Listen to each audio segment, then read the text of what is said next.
मैं एक साधारण ग्रामीण महिला हूँ और मेरी जिंदगी का सबसे बड़ा सपना था कि मेरे बेटे की शादी किसी ऐसी लड़की से हो जो हमारे परिवार की इज्जत बढ़ा सके।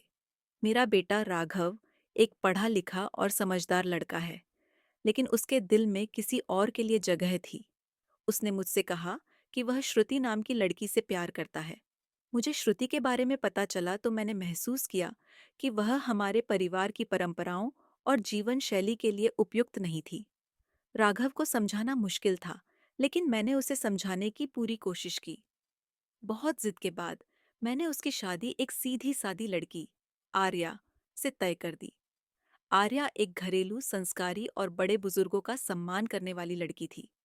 शादी हो गई। आर्या जब घर आई तो उसने तुरंत ही हमारे दिलों में जगह बना ली। वह घर के कामों में हाथ बटाती, सबका सम्मान करती और उसकी सादगी हर किसी को भा गई। शादी को मुश्किल से 10 दिन हुए थे और मुझे लगा कि मैंने राघव के लिए सही जीवन साथी चुना है। लेकिन फिर एक रात ऐसा कुछ हुआ जिसने मेरी सोच को झकझोर कर रख दिया। रात के करीब 2 बजे मेरे बेटे और बहू के कमरे से चीखने की आवाजें आने लगीं। ये आवाजें आर्या की थीं। मैं और मेरे पति जाग गए, लेकिन हमने सोचा कि इस समय दरवाजा खटखटाना सही नहीं होगा। सुबह राघव और आर्या से बात करने का निश्चय किया। सुबह होते ही मैंने आर्या को काम में व्यस्त देखा। उसकी आंखें थकी हुई थीं, लेकिन उसने कुछ नहीं कहा। राघव से पूछने पर उसने सब टाल दिया। वह बोला, कुछ नहीं माँ, सब ठीक है।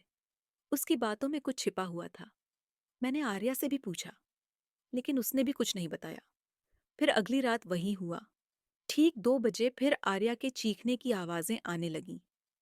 इस बार मेरी बेटी भी जाग गई और डरकर हमारे कमरे में आ गई।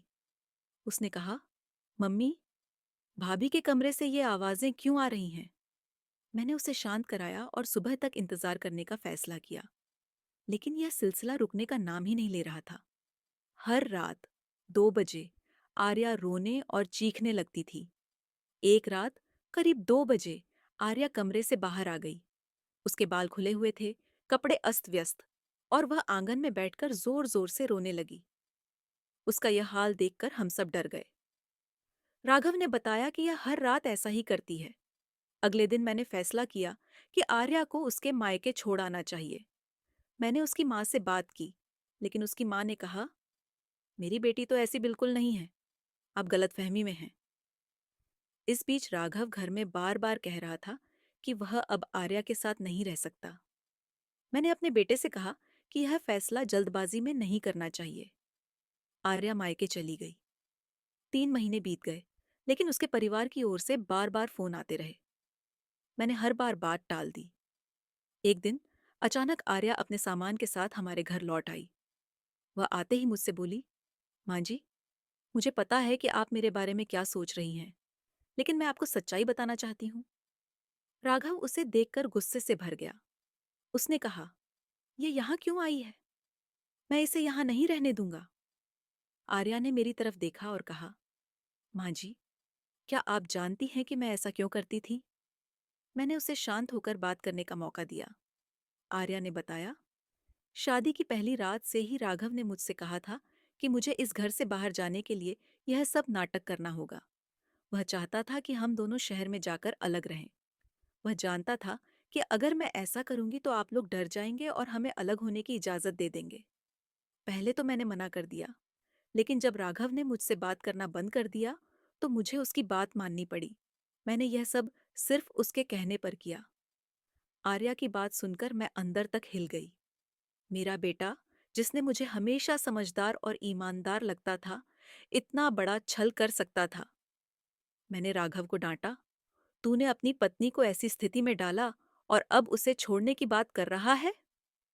आर्या ने कहा, माँ जी, अब मैं यहाँ सिर्फ सच बताने आई हूँ। मैं यहाँ नहीं रह सकती। मैंने आपको और आपके परिवार को बहुत कष्ट दिया, लेकिन यह सब मैंने सिर्फ राघव के कहने पर किया।